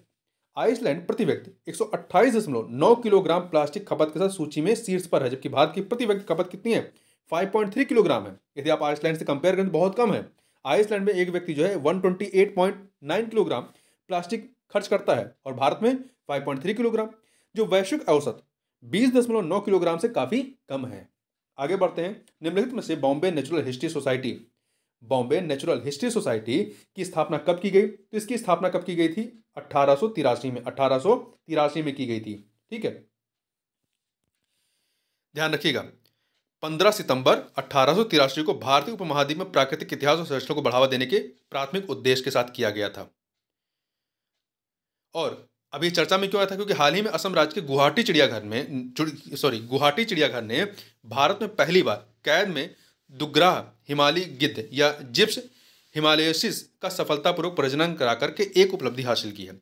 यह संरक्षण प्रजनन जो है फ्रांस के बाद दुनिया में दूसरा ऐसा उदाहरण है जहां इस प्रजाति को कैप्टिव ब्रीडिंग में रखा गया। आगे बढ़ते हैं। कर्नाटक सरकार द्वारा जारी रिपोर्ट के अनुसार कर्नाटक में हाथियों की आबादी में कितने हाथियों की वृद्धि देखी गई है? तो 346 हाथियों की वृद्धि देखी गई है, 346 हाथियों की। आगे चलते हैं।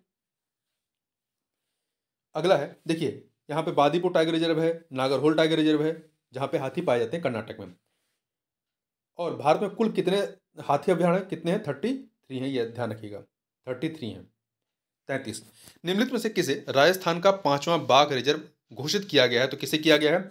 धौलपुर करौली रिजर्व को जो है 5वां बाघ रिजर्व यहाँ का घोषित किया गया है और ये देश का 54वां बाघ अभ्यारण्य हो गया है। आगे बढ़ते हैं। हिरण की प्रजाति हुंगुल निम्नलिखित में से किस राज्य में पाई जाती है? तो ये आपका जम्मू कश्मीर में पाई जाती है। कहां पर? जम्मू कश्मीर में पाई जाती है। ठीक है, आगे बढ़ते हैं। चैल वन्यजीव अभ्यारण्य निम्नलिखित में से किस राज्य में स्थित है? चैल वन्यजीव अभ्यारण्य जो है आपका कहां पर है? हिमाचल प्रदेश में है। कहां पर है? हिमाचल प्रदेश। यहाँ पर दुर्लभ ब्लैक बाज देखा गया है। दुर्लभ ब्लैक बाज, यह बाज जो है एक्सीप्रेटेड परिवार का है और इक्टिनेटस जीन्स का एकमात्र सदस्य है। आगे बढ़ते हैं। और ये जो है हिमाचल प्रदेश, जम्मू कश्मीर में पाए जाते हैं। और ध्यान रखिएगा, चैल वन्यजीव अभ्यारण्य कहां पर है? हिमाचल प्रदेश राज्य में स्थित है। कहां पर? हिमाचल प्रदेश में। आगे बढ़ते हैं। अब विज्ञान संबंधित प्रश्नों को देख लेते हैं। देखिए, पहला क्या है? निम्नलिखित में से कौन सा विकल्प सत्य नहीं है? यहाँ पर जो 4 कथन दिए गए हैं। पहला है चंद्रयान 3 की सफल लैंडिंग के साथ भारत चंद्रमा पर सॉफ्ट लैंडिंग करने वाला चौथा देश बन गया। सही है। भारत से पूर्व चंद्रमा पर सॉफ्ट लैंडिंग करने वाले देश रूस, अमेरिका और फ्रांस हैं। रूस, अमेरिका और फ्रांस नहीं, रूस, अमेरिका, चीन है, फ्रांस नहीं है। यहाँ पर बी वाला कथन जो है वो गलत है, बी ऑप्शन। भारत चंद्रमा के दक्षिणी ध्रुव पर सफलतापूर्वक लैंडिंग करने वाला विश्व का पहला देश बन गया। सही है। चंद्रयान 3 मिशन को LVM-3 भूतुल्यकालिक उपग्रह प्रक्षेपण यान MK3 रॉकेट से श्रीहरिकोटा के सतीश धवन अंतरिक्ष केंद्र से प्रक्षेपित किया गया था, ये सही है। आगे चलते हैं। अगला प्रश्न है आपका कि राष्ट्रीय सुरक्षा के लिए रक्षा मंत्रालय द्वारा विकसित माया ऑपरेटिंग सिस्टम, राष्ट्रीय सुरक्षा के लिए रक्षा मंत्रालय द्वारा विकसित माया ऑपरेटिंग सिस्टम का प्राथमिक उद्देश्य क्या है? तो इसका प्राथमिक उद्देश्य जो है साइबर हमलों के खिलाफ मजबूत साइबर सुरक्षा प्रदान करना। माया ऑपरेटिंग सिस्टम याद रखिएगा इसको। इसका जो विकास है रक्षा मंत्रालय के द्वारा किया गया है। अगला है अकीरा रैंसमवेयर के संबंध में निम्नलिखित कथनों पर विचार कीजिए। यहाँ पर दो कथन दिए गए। पहला है रैंसमवेयर एक प्रकार का मालवेयर है जो कंप्यूटर डेटा को हाईजैक कर लेता है और उसे रिकवर करने के लिए भुगतान सामान्यतः बिटकॉइन में की मांग करता है। दूसरा, यह विंडोज और लिनक्स दोनों डिवाइस को लक्षित करता है। दो के दोनों कथन यहाँ पर सही है, सी ऑप्शन हो जाएगा। आगे बढ़ते हैं। हाल ही में भारत का पहला स्वदेशी रूप से विकसित MRI magnetic resonance imaging scanner किसने लॉन्च किया है? तो केंद्रीय मंत्री डॉक्टर जितेंद्र सिंह ने लॉन्च किया है। ठीक है। एमआरआई का उपयोग ब्रेन ट्यूमर, दर्दनाक मस्तिष्क की चोट, विकास संबंधी विसंगतियों को पता लगाने के लिए किया जाता है। आगे चलते हैं। निम्नलिखित में से किस संगठन ने इराक को ट्रेकोमा को प्रभावी ढंग से समाप्त करने वाले 18वें देश के रूप में मान्यता दी है? तो किसने दी है? WHO दिएगा, WHO ने दी है। ठीक है। तो ट्रेकोमा को खत्म करने वाला इराक 18वां देश बन गया। 18वां देश। ट्रेकोमा दुनिया भर में अंधेपन का प्रमुख संक्रामक कारण है। यह क्लैमाइडिया ट्रैकोमोटिस नामक एक बाध्य अंतःकोशिकीय जीवाणु के कारण होता है। यह संक्रमण संक्रमित लोगों की आंखों और नाक से स्राव के प्रत्यक्ष और अप्रत्यक्ष स्थानांतरण से फैलता है।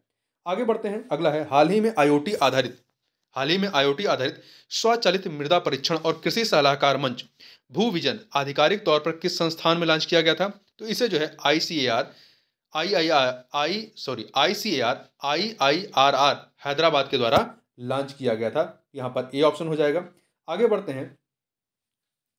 मध्य प्रदेश सरकार द्वारा UNFPA के सहयोग से शुरू किए गए जस्ट आस्क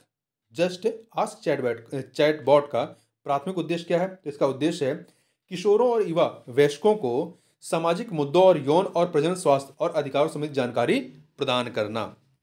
आगे बढ़ते हैं। हाल ही में nano D ammonia phosphate DAP संयंत्र का उदाहरण कहां पर किया गया? तो इसका उदाहरण गुजरात में किया गया है। गुजरात के गांधी धाम में तरल nano di ammonium phosphate DAP संयंत्र का उदाहरण किया गया है। ठीक है। नैनो DAP नैनो प्रौद्योगिकी पर आधारित एक कृषि इनपुट है।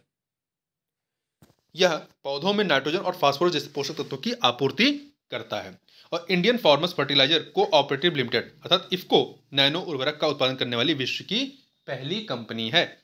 अगला है एलिफेंटियासिस या लिम्फेटिक फाइलेरियासिस के संबंध में निम्नलिखित में से कौन सा कथन जो है वो सही है? तो इसमें आप देखिए जो आपका डी ऑप्शन है, डी ऑप्शन क्या है? LF, जिसे एलिफेंटियासिस भी कहा जाता है, एक परजीवी राउंड वॉर्म के कारण होता है और मच्छरों द्वारा फैलता है जो लसिका तंत्र को प्रभावित करता है और शरीर के अंगों में असमान सूजन पैदा करता है। तो यहां पे डी वाला सही है। ठीक है। देखिए यह एक उपेक्षित उष्णकटिबंधीय रोग है, NTD है। इसे सामान्यतः हाथी पांव रोग के नाम से भी जाना जाता है। यह मच्छरों द्वारा एक व्यक्ति से दूसरे व्यक्ति में फैलता है। यह मानव शरीर की लसिका प्रणाली को खराब करता है और शरीर के अंगों की असामान्य वृद्धि का कारण बनता है। आगे बढ़ते हैं। फ्लड वॉच मोबाइल ऐप के संबंध में निम्नलिखित कथनों पर विचार कीजिए। यहां पर आपके पास दो कथन दिए गए हैं, बताना है कौन सही है। पहला, केंद्रीय जल आयोग के अध्यक्ष श्री कुशविंदर बोहरा द्वारा फ्लड वॉच नामक एक मोबाइल एप्लीकेशन लॉन्च किया गया। सही है। यह एप्लीकेशन जनता को वास्तविक समय के आधार पर बाढ़ की स्थिति की जानकारी और 7 दिनों तक पूर्वानुमान प्रदान करने के उद्देश्य से लॉन्च किया गया है। ये दो के दोनों कथन यहाँ पर सही है और आपका सी ऑप्शन सही हो जाएगा। आगे बढ़ते हैं। अगला प्रश्न है आपका, और देखिए यह एप्लीकेशन केंद्रीय जल आयोग के द्वारा विकसित किया गया, इसको ध्यान रखिएगा। विश्व स्वास्थ्य संगठन का पहला पारंपरिक चिकित्सा वैश्विक शिखर सम्मेलन, विश्व स्वास्थ्य संगठन का पहला पारंपरिक चिकित्सा वैश्विक शिखर सम्मेलन कहाँ आयोजित किया गया? तो इसे आपका गुजरात के गांधीनगर में आयोजित किया। गुजरात के गांधीनगर में। इसकी थीम क्या थी? इसकी थीम थी सभी के लिए स्वास्थ्य और कल्याण की ओर, सभी के लिए स्वास्थ्य और कल्याण की ओर, towards health and well being for all. Bharat का ऐसा पहला मिशन कौन सा होगा जो सूर्य का अध्ययन करेगा? तो यह है आदित्य L1 मिशन। ठीक है। इसे 2 सितंबर 2023 को लॉन्च किया गया है। 2 सितंबर 2023 को लॉन्च किया गया है। आदित्य L1 भारत का ऐसा पहला मिशन होगा जो सूर्य का अध्ययन करेगा। इसे ध्रुवीय उपग्रह प्रक्षेपण यान PSLV से लॉन्च किया गया है। आगे बढ़ते हैं, भारत का पहला AI स्कूल किस राज्य या केंद्र शासित प्रदेश में लॉन्च किया गया है? तो केरल में। कहां पर? AI अर्थात आर्टिफिशियल, केरल में। केरल के तिरुवनंतपुरम के शांतिगिरी विद्या भवन में। आगे बढ़ते हैं, अगला प्रश्न है, अब रक्षा क्षेत्र से संबंधित महत्वपूर्ण करंट अफेयर को देख लेते हैं। सैन्य क्षेत्र में भारत की आत्मनिर्भरता को बढ़ावा देने के लिए DRDO द्वारा किस समिति का गठन किया गया है? तो सैन्य क्षेत्र में आत्मनिर्भरता को बढ़ाने के लिए DRDO ने जो है के विजय राघवन समिति का गठन किया। ये 9 सदस्यीय समिति है, 9 सदस्यीय समिति है, ठीक है। आगे बढ़ते हैं, डिफेंस टेस्टिंग इंफ्रास्ट्रक्चर DTI योजना के तहत भारत का पहला ड्रोन कॉमन टेस्टिंग सेंटर कहाँ स्थापित किया गया है? तो ये आपका तमिलनाडु में। कहां पर? तमिलनाडु में स्थापित किया गया है, ठीक है। तमिलनाडु के श्री पेरुम्बदूर में स्थापित किया गया। आगे बढ़ते हैं, हाल ही में भारत द्वारा लॉन्च की गई निराक्षी AUV का प्राथमिक उद्देश्य क्या है? तो बारूदी सुरंग का पता लगाना। भारत ने अपनी तरह का पहला autonomous underwater vehicle AUV का फुल फॉर्म क्या है? Autonomous underwater vehicle Nirakshi launch किया है। इसका उपयोग बारूदी सुरंग का पता लगाने, बारूदी सुरंग को बंद करने, जल के नीचे सर्वेक्षण आदि के लिए किया जा सकता है। इसका निर्माण जो है कोलकाता स्थित युद्धपोत निर्माता garden rich ship builders and engineers limited के द्वारा किया गया है। यह पानी के अंदर 4 घंटे तक रह सकता है और 300 मीटर गहराई तक जा सकता है। इसकी ये चित्र है। ये आगे चलते हैं, प्रबल रिवाल्वर के संबंध में निम्नलिखित कथनों पर विचार कीजिए। 2 कथन है। पहला, प्रबल जो है AWEIL द्वारा निर्मित भारत की पहली लंबी दूरी की रिवाल्वर है। ये कथन आपका सही है। दूसरा, advanced weapon and equipment India, AWEIL का फुल फॉर्म है advanced weapons and equipment India, एक निजी स्वामित्व वाला उद्यम है जो रक्षा उपकरण उत्पादन में विशेषज्ञता रखता है। ये कथन आपका गलत है, तो पहला ऑप्शन सही है, ए ऑप्शन हो जाएगा। देखिए, AWEIL के बारे में बात करें, advanced weapons and equipment India एक सरकारी स्वामित्व वाला उद्यम है जो रक्षा उपकरण उत्पादन में विशेषज्ञता रखता है। इसकी स्थापना 2021 में आयुध निर्माणी बोर्ड के पुनर्गठन और निगमीकरण के हिस्से के रूप में की गई थी। प्रबल रिवाल्वर के बारे में बात करें, यह इसका वजन कितना 700 ग्राम है और यह उपयोगकर्ता के अनुकूल ट्रिगर पुल का दावा करता है। यह 32 बोर और 50 मीटर की फायरिंग रेंज से प्रतिष्ठित है। आगे बढ़ते हैं, INS वागीर के संबंध में निम्नलिखित कथनों पर विचार कीजिए। 2 कथन दिए गए हैं।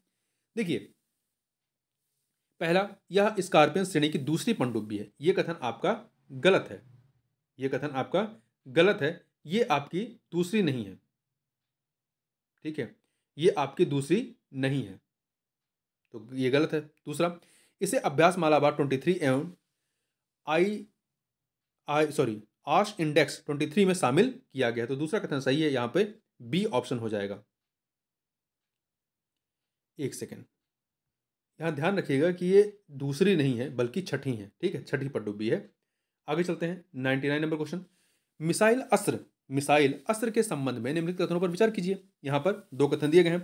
देखिए, अस्त्र के संबंध में, हल्के लड़ाकू विमान LSP-7 तेजस ने बियॉन्ड विजुअल रेंज मिसाइल अस्त्र का सफल परीक्षण किया, कथन सही है।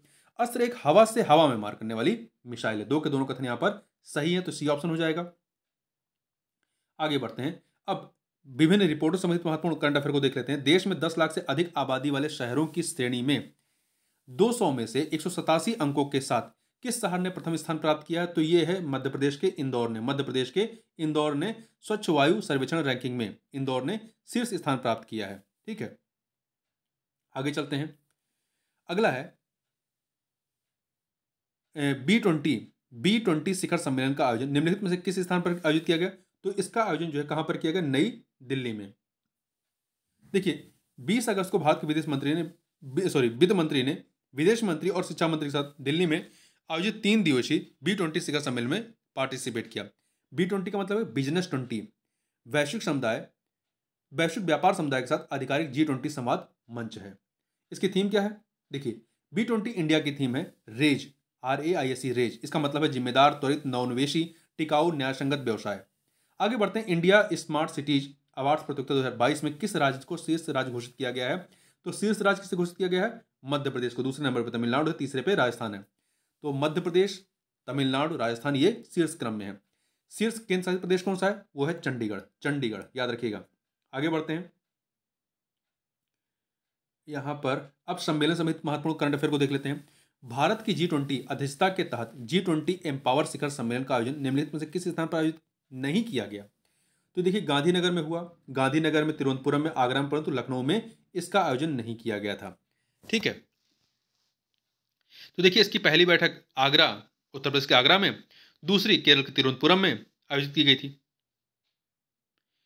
आपका इसका जो आयोजन था गांधीनगर में।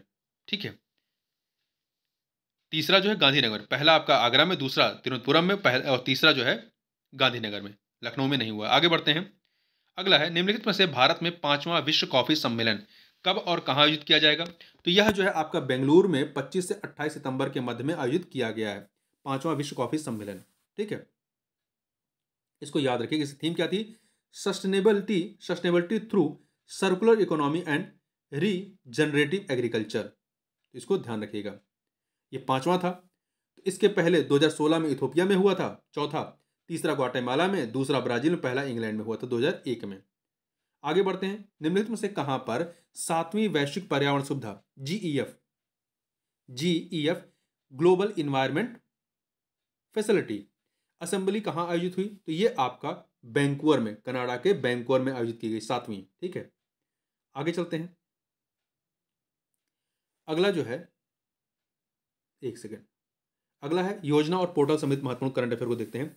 हाल ही में एनसीपीसीआर अर्थात राष्ट्रीय बाल अधिकार संरक्षण आयोग द्वारा लॉन्च किए गए माशी पोर्टल का उद्देश्य क्या है? तो इसका उद्देश्य बाल देखभाल संस्थानों और उनके निरीक्षण तंत्र की निगरानी और देखरेख करना। आगे बढ़ते हैं। अगला है हाल ही में किसने स्वतंत्रता दिवस पर मुख्यमंत्री निःशुल्क अन्नपूर्णा भोजन पैकेट योजना शुरू की है? की शुरुआत किया है राजस्थान सरकार ने। किसने?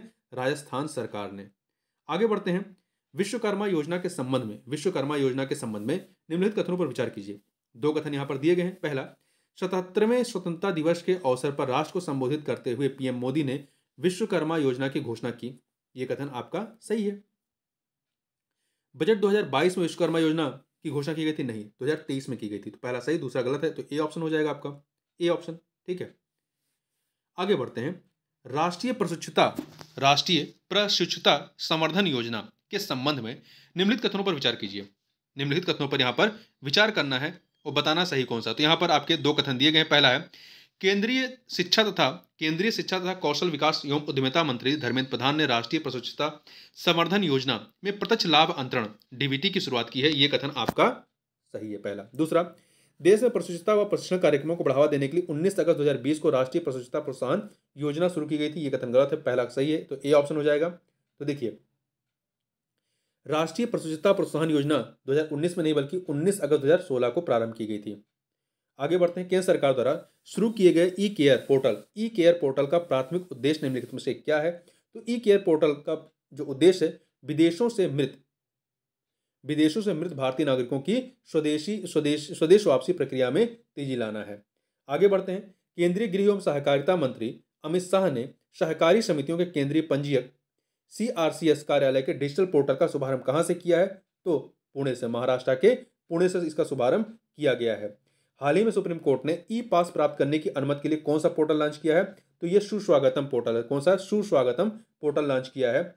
आगे बढ़ते हैं। संवाद भूमिका समादेश का राष्ट्रीय मीडिया अभियान के संबंध में निम्नलिखित कथनों पर विचार कीजिए। यहां पर 2 कथन दिए गए हैं। पहला है ग्रामीण विकास मंत्री गिरिराज सिंह ने नई दिल्ली में संवाद भूमिका समादेश का राष्ट्रीय मीडिया अभियान का उद्घाटन किया। यह कथन सही है। दूसरा, इस अभियान का उद्देश्य भूमि अभिलेखों के कंप्यूटरीकरण और भू संपत्तियों मानचित्रों के डिजिटीकरण के बारे में लोगों को जागरूक करना है। ये 2 के दोनों कथन सही है। ये सी ऑप्शन है, यहाँ पे सी ऑप्शन हो जाएगा, 1 और 2 दोनों। ठीक है, अगला प्रश्न जो है आपका, अगला क्या है? निम्नलिखित में से किस राज्य में मुख्यमंत्री सौर मिशन की शुरुआत की गई? तो ये कहां पर हुई? मेघालय में। मेघालय के मुख्यमंत्री कॉनराड के संगमा ने 500 करोड़ रुपए की लागत से मुख्यमंत्री सौर मिशन की शुरुआत की है। ठीक है, अगला है लखपति दीदी योजना। लखपति दीदी योजना के संबंध में निम्नलिखित कथनों पर विचार कीजिए। बताना है कौन से कथन सही नहीं है। पहला, सरकार का लक्ष्य गांव में 2 करोड़ लखपति दीदी बनाना है, यह सही है। दूसरा, इस योजना के तहत महिलाओं को कौशल प्रशिक्षण प्रदान किया जाएगा ताकि वे प्रतिवर्ष 2 लाख रुपए से अधिक कमा सकें। ये कथन आपका गलत है, पहला सही है, दूसरा गलत है, इसलिए बी ऑप्शन हो जाएगा। ठीक है, इसका उद्देश्य क्या, इस योजना के तहत महिलाओं को कौशल प्रशिक्षण प्रदान किया जाए ताकि प्रतिवर्ष 1 लाख रुपए से अधिक कमा सकें, 2 लाख नहीं 1 लाख। ठीक है, अगला है हाल ही में महाराष्ट्र सरकार द्वारा घोषित बिरसा मुंडा सड़क योजना। बिरसा मुंडा सड़क योजना किसने घोषित किया है, महाराष्ट्र सरकार ने।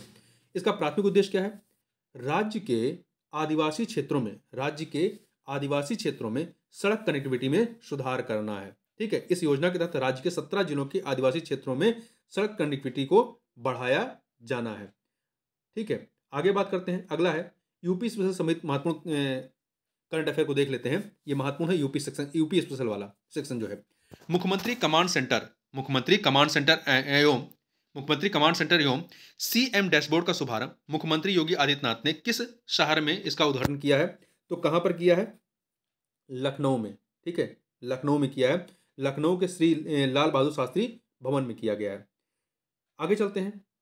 निम्नलिखित में से उत्तर प्रदेश के जल पर्यटन एवं साहसिक खेल नीति 2023 का प्राथमिक उद्देश्य क्या है, तो इसका उद्देश्य जल आधारित पर्यटन और साहसिक खेलों को बढ़ावा देना है। आगे बढ़ते हैं।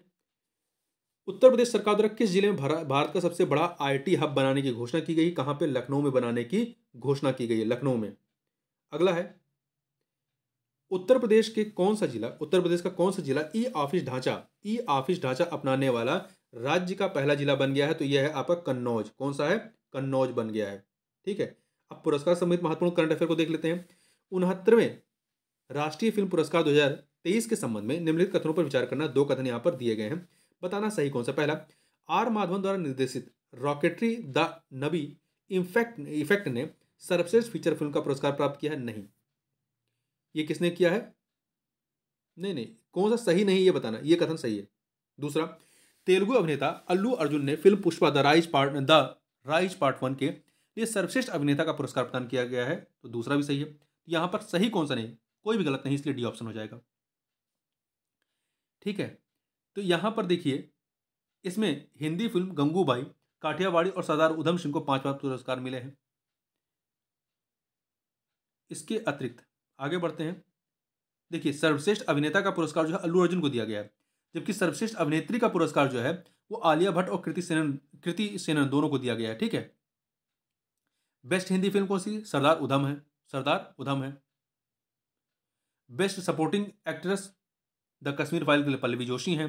Best supporting actor Pankaj Tripathi हैं। स्पेशल ज्यूरी अवार्ड दिया गया है शेरशाह मूवी को।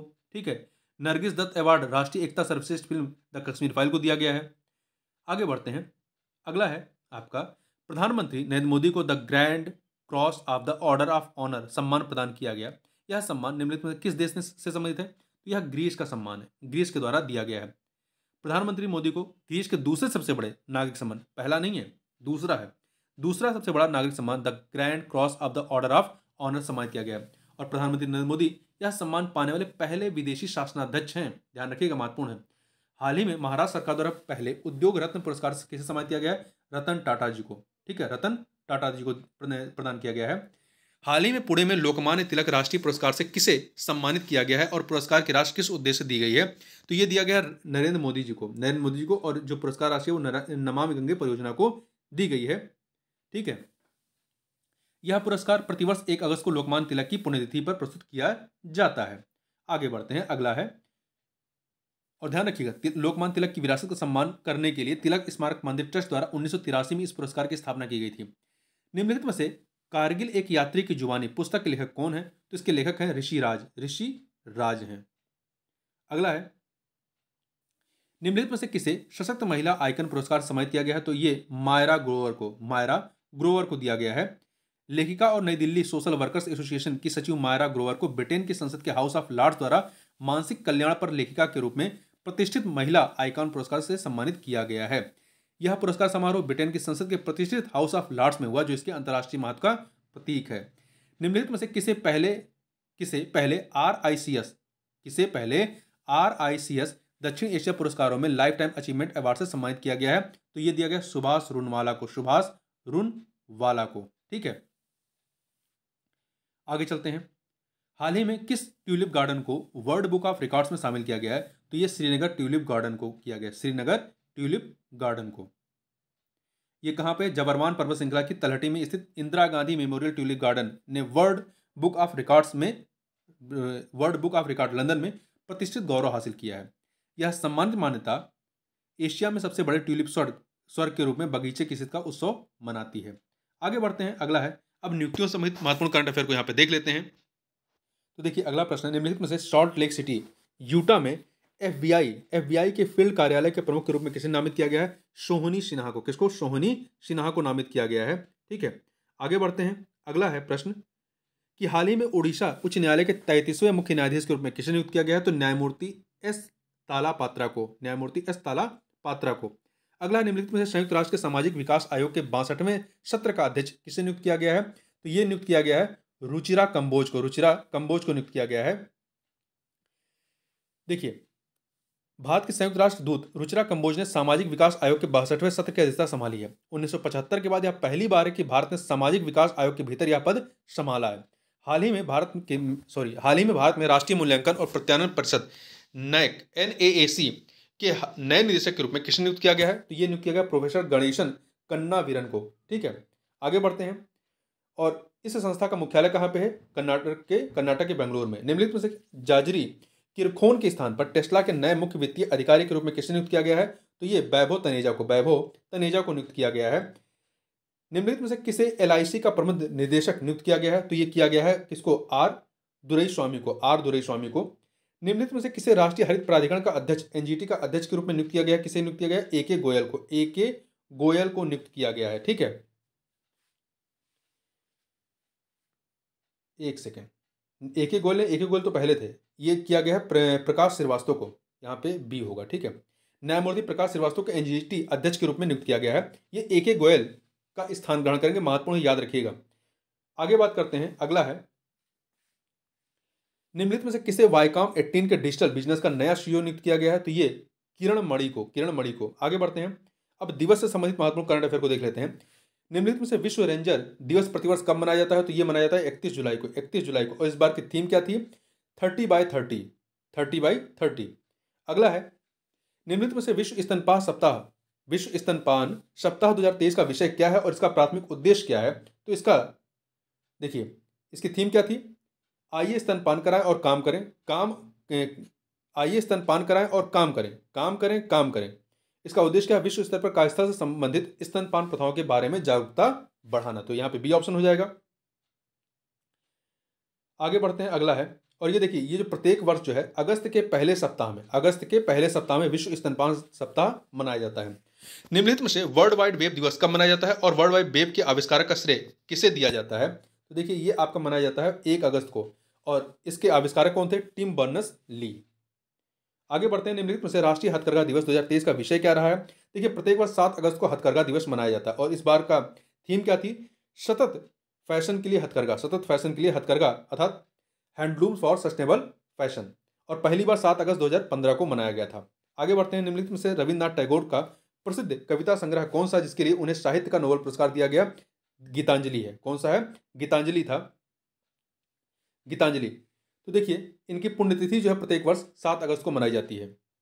आगे बढ़ते हैं, भारतीय इतिहास में 8 अगस्त 1942 के संदर्भ में निम्नलिखित कथनों में से कौन सा सही है? तो यहाँ पर कौन सही? देखिए, भारत छोड़ो प्रस्ताव जो है AICC द्वारा अपनाया गया था 8 अगस्त को। ठीक है, अगला है, निम्नलिखित में किस तिथि को विश्व के स्वदेशी लोगों का अंतर्राष्ट्रीय दिवस मनाया जाता है? तो ये 9 अगस्त को मनाया जाता है। 9 अगस्त को 2023 की जो थीम थी, आत्मनिर्णय के लिए परिवर्तन के एजेंट के रूप में स्वदेशी युवा। आगे बढ़ते हैं, निम्नलिखित में से किस तिथि को विश्व शेर दिवस के रूप में मनाया जाता है? तो विश्व शेर दिवस के रूप में जो है 10 अगस्त को मनाया जाता है। प्रत्येक वर्ष 10 अगस्त को मनाया जाता है। अंतर्राष्ट्रीय युवा दिवस के संबंध में निम्नलिखित कथनों पर विचार कीजिए। 2 कथन दिए गए हैं। पहला है, प्रत्येक वर्ष दुनिया भर में 12 अगस्त को अंतर्राष्ट्रीय युवा दिवस मनाया जाता है। सही है।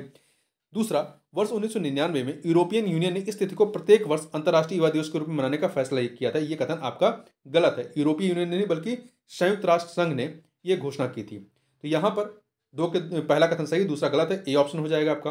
पहली बार जो है ये 12 अगस्त 2000 को मनाया गया था, और 12 जनवरी जो होती है वो स्वामी विवेकानंद की जयंती होती है, जिसे हम लोग राष्ट्रीय युवा दिवस के रूप में मनाते हैं। अंतर्राष्ट्रीय युवा दिवस 12 अगस्त, जबकि राष्ट्रीय युवा दिवस 12 जनवरी होती है। आगे चलते हैं। निम्नलिखित में से किस तिथि को विश्व हाथी दिवस मनाया जाता है? तो ये मनाया जाता है आपका 12 अगस्त को। 12 अगस्त को मनाया जाता है। निम्नलिखित में से किस तिथि को विभाजन विभीषिका स्मृति दिवस मनाया जाता है? 14 अगस्त को।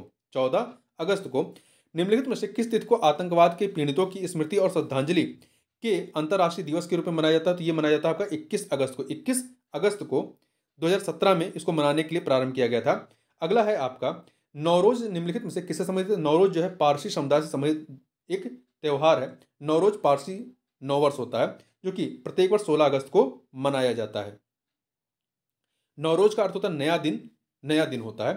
निम्नलिखित में से किस तिथि को विश्व मानवतावादी दिवस मनाया जाता है? तो प्रत्येक वर्ष 19 अगस्त को मनाया जाता है। और इस बार की 2023 की थीम क्या थी? #नो मैटर व्हाट, यानी कोई फर्क नहीं पड़ता है। अगला है निम्नलिखित में से किस तिथि को विश्व वरिष्ठ नागरिक दिवस 2023 मनाया जाता है?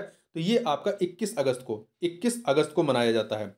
विश्व वरिष्ठ नागरिक दिवस की शुरुआत पूर्व अमेरिकी राष्ट्रपति रोनाल्ड रीगन की पहल को दिया जाता है। और 2023 का जो विषय था वो था बदलती दुनिया में वृद्ध व्यक्तियों का लचीलापन। निम्नलिखित में से किस तिथि को महिला समानता दिवस 2023 मनाया गया? तो ये 26 अगस्त को महिला समानता दिवस मनाया गया। ठीक है। और 2023 की जो थीम थी वो क्या थी? इम्ब्रेस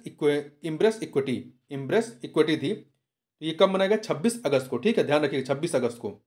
आगे बढ़ते हैं। निम्नलिखित में से किस तिथि को प्रधानमंत्री ने राष्ट्रीय अंतरिक्ष दिवस मनाने की घोषणा की है? तो 23 अगस्त को मनाने की। देखिए 23 अगस्त को क्या हुआ है कि चंद्रयान 3 की सॉफ्ट लैंडिंग हुई है, तो इसीलिए हर साल जो है 23 अगस्त को भारत में राष्ट्रीय अंतरिक्ष दिवस के रूप में मनाया जाएगा। अगला है निम्नलिखित में से किस तिथि को राष्ट्रीय खेल दिवस के रूप में मनाया जाता है? 29 अगस्त को खेल दिवस के रूप में मनाया जाता है, हॉकी खिलाड़ी मेजर ध्यानचंद के जन्मदिवस के अवसर पर। और 2023 की जो थीम थी sports play a vital role in fostering and all encompassing and healthy society. Encompassing and healthy society. खेल एक सर्वव्यापी और स्वस्थ समाज को बढ़ावा देने में महत्वपूर्ण भूमिका निभाते हैं। अगला है निम्नलिखित में से किस तिथि को परमाणु परीक्षण के खिलाफ अंतर्राष्ट्रीय दिवस का आयोजन किया जाता है? तो ये 29 अगस्त को किया जाता है। 29 अगस्त को पहली बार जो है कब मनाया गया था? 2009 में। मतलब 2009 में इसका प्रस्ताव लाया गया था। अगला है निम्नलिखित में से किस तिथि को राष्ट्रीय लघु उद्योग दिवस मनाया जाता है? तो ये मनाया जाता है आपका 30 अगस्त को। 30 अगस्त को मनाया जाता है। आगे बढ़ते हैं। निम्नलिखित में से किस तिथि को विश्व संस्कृत दिवस 2023 मनाया गया? तो ये मनाया गया 31 अगस्त को। 31 अगस्त को मनाया गया। ठीक है। देखिए पहला विश्व संस्कृत दिवस वर्ष 1969 में मनाया गया था, 1969 में। यह एक प्रतिष्ठित संस्कृत विद्वान और व्याकरणविद पाणिनि की जयंती पर श्रद्धांजलि के रूप में मनाया जाता है। आगे बढ़ते हैं। अगला है आपका, अब घटनाओं समेत महत्वपूर्ण करंट अफेयर को देख लेते हैं। हाल ही में राष्ट्रपति ने उन्मेषा और उत्कर्ष उत्सव का उद्घाटन कहां पर किया? तो ये कहां पर किया? मध्य प्रदेश के भोपाल में किया है। ये लोक एवं जनजातीय प्रदर्शन कला है आपका उत्कर्ष महोत्सव और उन्मेषा। हाल ही में नामदेव धोंडो महानोर का निधन हो गया। धोंडो महानोर निम्नलिखित में किस क्षेत्र से संबंधित थे? तो ये एक कवि थे, ये एक मराठी कवि थे। मशहूर लोक गायक गदर के संबंध में निम्नलिखित कथनों पर विचार करना है। यहां पर आपके पास दो कथन दिए गए हैं। पहला, गायक बनने से पहले गदर एक नक्सली थे जिन्होंने जंगलों सहित भूमिगत जीवन व्यतीत किया था। ये सही है। ये क्रांतिकारी गीतों और तेलंगाना राज्य आंदोलन के लिए अपनी रचनाओं के लिए लोकप्रिय थे। ये दोनों कथन यहाँ पर सही है, इसलिए सी ऑप्शन हो जाएगा। आगे बढ़ते हैं। अगला है, फिल्म निर्माता सिद्दीकी के संबंध में निम्नलिखित कथनों पर विचार करना है। यहाँ पर दो कथन है। पहला, सिद्दीकी ने तमिल, तेलुगु और हिंदी में कई फिल्मों का निर्देशन किया। सही है। मलयालम सिनेमा में सिद्दीकी को सफर उनके दोस्त लाल के साथ रामजी राव स्पीकिंग के निर्देशन से शुरू हुआ। दो के दोनों कथन यहाँ पर सही है, तो सी ऑप्शन हो जाएगा। इनकी अभी हाल ही में 63 वर्ष की आयु में मृत्यु हुई है। आगे बढ़ते हैं। बिंदेश्वर पाठक द्वारा एक नगर निगम अधिकारी की मदद से बिहार में शुरू की गई पहली सार्वजनिक शौचालय परियोजना कौन सी थी? तो ये आपकी आरा नगर निगम शौचालय परियोजना थी। अभी हाल ही में सुलभ इंटरनेशनल के संस्थापक बिंदेश्वर पाठक का निधन हो गया है 15 अगस्त 2023 को। आगे बढ़ते हैं। और इनका जन्म कहाँ पे हुआ था? बिहार के वैशाली जिले के रामपुर बघेल गांव में। अगला है, कवि जयंत महापात्र के संबंध में निम्नलिखित कथनों पर विचार करना है। तो देखिए यहाँ पर दो कथन दिए गए। भारत के सबसे प्रसिद्ध अंग्रेजी कवियों में से एक जयंत महापात्र का 95 वर्ष की आयु में निधन हो गया। सही है। 1981 में जयंत महापात्रा ने अपनी काव्य पुस्तक रिलेशनशिप्स के लिए साहित्य अकादमी पुरस्कार जीता था। ये दो के दोनों कथन सही है, सी ऑप्शन हो जाएगा। और इनका जन्म उड़ीसा के कटक में हुआ था। आगे बढ़ते हैं, निम्नलिखित में से किस राज्य में सांस्कृतिक उत्सव ओणम मनाया जाता है? तो ये आपका केरल में मनाया जाता है, केरल में। और ये उत्सव 10 दिन तक चलता है। निम्नलिखित में से देखिए, इसका जो पहला दिन होता है वो अथम होता है, ओणम का पहला दिन, और अंतिम दिन जो होता है वो थिरुवोनम होता है, थिरुवोनम। निम्नलिखित में से हल्ला बोल फिल्म श्रृंखला किस प्रमुख खेल आयोजन से संबंधित है? तो ये जो है एशियाई खेलों से संबंधित है, एशियाई खेलों से संबंधित है। हाल ही में इसे जो है भारतीय खेल प्राधिकरण ने प्रारंभ किया है, और जो कि चीयर फॉर इंडिया श्रृंखला का अभियान का हिस्सा है। आगे बढ़ते हैं, निम्नलिखित में से कौन फुटबॉल में सर्वाधिक गोल करने वाले खिलाड़ी बन गए हैं? तो यह है क्रिस्टियानो रोनाल्डो। आगे बढ़ते हैं, और ये पुर्तगाल के खिलाड़ी हैं, ध्यान रखिएगा। वह भारतीय शतरंज खिलाड़ी कौन है जिसने हाल ही में FIDE रैंकिंग में विश्वनाथ आनंदन को पछाड़कर विश्व रैंकिंग में 9वां स्थान हासिल किया है? तो ये हासिल किया डी गुकेश ने किया है। ठीक है, आगे बढ़ते हैं, क्योंकि विश्वनाथ आनंद जो है 10वें नंबर पे है। निम्नलिखित कथन पर विचार कीजिए। यहां पर आपके पास दो कथन दिए गए हैं, बताना सही कौन सा है। तो पहला है आपका कि ज्योति सुरेखा वेन्नम, परनीत कौर और अदिति गोपीचंद स्वामी की कड़ी ने पहला स्थान हासिल किया है, सही है। या किसी भी वर्ग में तीरंदाजी विश्व चैंपियनशिप में भारत का पहला स्वर्ण पदक है। दो के दोनों कथन यहाँ पर सही हैं, तो सी ऑप्शन हो जाएगा। ये दोनों घटनाएं जो है, दोनों कथन भारतीय महिला मतलब विश्व तीरंदाजी चैंपियनशिप में के संबंध में था, जिसमें भारतीय महिला ने स्वर्ण पदक जीता है। और ये कहाँ पे हुआ है? बर्लिन में इसका आयोजन किया गया है। ठीक है, बर्लिन में इसका आयोजन किया गया। एलेक्स हेल्स ने अंतर्राष्ट्रीय क्रिकेट से संन्यास की घोषणा की है। ये निम्नलिखित में से किस देश से संबंधित है? तो इंग्लैंड के एलेक्स हेल्स, ये इंग्लैंड के हैं। ठीक है, आगे बढ़ते हैं, हाल ही में मालाबार नदी महोत्सव का 9वां संस्करण कहां पर आयोजित किया गया? तो इसका आयोजन जो है मालाबार नदी महोत्सव का 9वां संस्करण एर्नाकुलम, केरल के एर्नाकुलम में, ठीक है, इसका आयोजन किया गया। आगे बढ़ते हैं, अगला है प्रार्थना थोम्बारे ने किस शहर में टेनिस हार्डकोर्ट प्रतियोगिता में महिला युगल खिताब जीता है? तो ये बार्सिलोना टेनिस हार्डकोर्ट प्रतियोगिता में ये खिताब जीता है। आगे बढ़ते हैं, नॉर्समैन एक्सट्रीम ट्रायथलॉन का 2023 संस्करण कब आयोजित किया गया? तो ये आयोजित किया गया आपका 5 अगस्त 2023 को। निम्नलिखित में से 2023 विश्व एथलेटिक्स चैंपियनशिप में 28 सदस्यीय भारतीय टीम का नेतृत्व कौन करेगा? तो नीरज चोपड़ा करेंगे, नीरज चोपड़ा। और इसका आयोजन जो है कहां पर हुआ? 19 से 27 अगस्त तक हंगरी के बुडापेस्ट में इसका आयोजन किया गया। आगे बढ़ते हैं, अगला है, एक सेकेंड, अगला प्रश्न है, हाल ही में आयोजित इस्तांबुल में अंडर 17 महिला विश्व चैंपियनशिप में भारतीय महिला पहलवानों ने कितने पदक जीते हैं? तो महिला पहलवानों ने 1 स्वर्ण 3 रजत और 1 कांस्य, मतलब कुल आपके 5 पदक जीते हैं। ठीक है, 1 स्वर्ण 3 रजत और 1 कांस्य जीते हैं। आगे चलते हैं, अगला है, अगला जो है आपका निम्नलिखित में से, और ध्यान रखिए इसमें जो तालिका है, इसमें पदक तालिका में भारत तीसरे स्थान पर था। पहले पे जापान था, दूसरे पे संयुक्त राज्य अमेरिका, तीसरे पे भारत। निम्नलिखित में से किस देश में 31वें वर्ल्ड यूनिवर्सिटी गेम्स का आयोजन किया गया? तो इसका आयोजन कहां पर किया गया? चीन में। वर्ल्ड यूनिवर्सिटी गेम्स का आयोजन चीन में किया गया, और जिसमें भारत ने कुल 26 पदक के साथ पदक तालिका में 7वें स्थान पर था। 26 पदक में 14 पदक स्वर्ण है, 14 पदक जो हैं, पदकों में से 14, एक सेकेंड, 8 स्वर्ण है, 4 रजत है, 2 कांस्य है। ये भारत के शूटिंग दल ने जीते हैं। 14 पदक जो हैं, इसमें 26 पदकों में से 14 पदक जो हैं वो शूटिंग में जीते गए हैं। आगे बढ़ते हैं, हाल ही में महिलाओं के फाइनल में मैक्सिको की एंड्रिया बेसेरा को हरा करके सीनियर विश्व तीरंदाजी चैंपियनशिप में स्वर्ण पदक जीतने वाली सबसे कम उम्र की कंपाउंड तीरंदाज कौन बनी है? तो ये बनी है अदिति स्वामी बनी है। ठीक है, आगे बढ़ते हैं, और इसका आयोजन कहाँ पे हुआ था? आगे बढ़ते हैं, इसको एशियाई हॉकी चैंपियनशिप ट्रॉफी 2023 का आयोजन कहां पर किया गया? तो इसका आयोजन जो है आपका चेन्नई में, तमिलनाडु के चेन्नई में किया गया, और ये इसका 7वां संस्करण था। भारतीय पुरुष हॉकी टीम ने फाइनल में मलेशिया को 4-3 से हरा करके रिकॉर्ड चौथी बार खिताब अपने नाम किया है, ध्यान रखिएगा। आगे बढ़ते हैं, भारतीय हॉकी टीम FIH की नवीनतम रैंकिंग में किस स्थान पर पहुंच गई है? तो ये जो है आपकी भारतीय हॉकी टीम जो है किस स्थान पर है? तीसरे स्थान पर पहुंच गई है। आगे बढ़ते हैं, खेलो इंडिया जूनियर, तो इसमें शीर्ष स्थान पर नीदरलैंड, दूसरे बेल्जियम, तीसरे पे भारत है। खेलो इंडिया जूनियर महिला हॉकी लीग का तीसरा संस्करण कहां प्रारंभ हुआ? तो यह संस्करण आपका नई दिल्ली में प्रारंभ हुआ 31 अगस्त को। ठीक है, निम्नलिखित में से किस फुटबॉल स्टार ने फ्रांसीसी क्लब पेरिस सेंट जर्मेन से सऊदी अरब की टीम अल हिलाल में शामिल होने का निर्णय किया है? तो किसने? नेमार ने ब्राजील के फुटबॉल खिलाड़ी हैं। निम्नलिखित में से किस पहलवान ने अंडर 20 विश्व कुश्ती चैंपियनशिप जीती है? तो ये जीती है मोहित कुमार ने जीती है। विश्व चैंपियनशिप में मिश्रित टीम एयर पिस्टल में भारतीय ने निम्नलिखित में से कौन सा पदक जीता है? तो भारतीय ने जो है सोना जीता है। क्या? स्वर्ण पदक जीता है। ठीक है, आगे चलते हैं। किसकी जोड़ी ने? निशानेबाज ईशा सिंह और शिवा नरवाल की जोड़ी ने। आगे बढ़ते हैं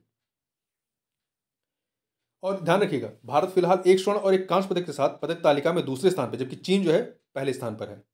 निम्नलिखित में से किस देश की टीम ने महिला फीफा विश्व कप 2023 का खिताब अपने नाम किया है? तो किसने किया है? स्पेन ने। महिला फीफा विश्व कप 2023 का खिताब जो है किसने अपने नाम किया? स्पेन ने। इसका आयोजन कहाँ पे हुआ था? सिडनी में आयोजन हुआ था।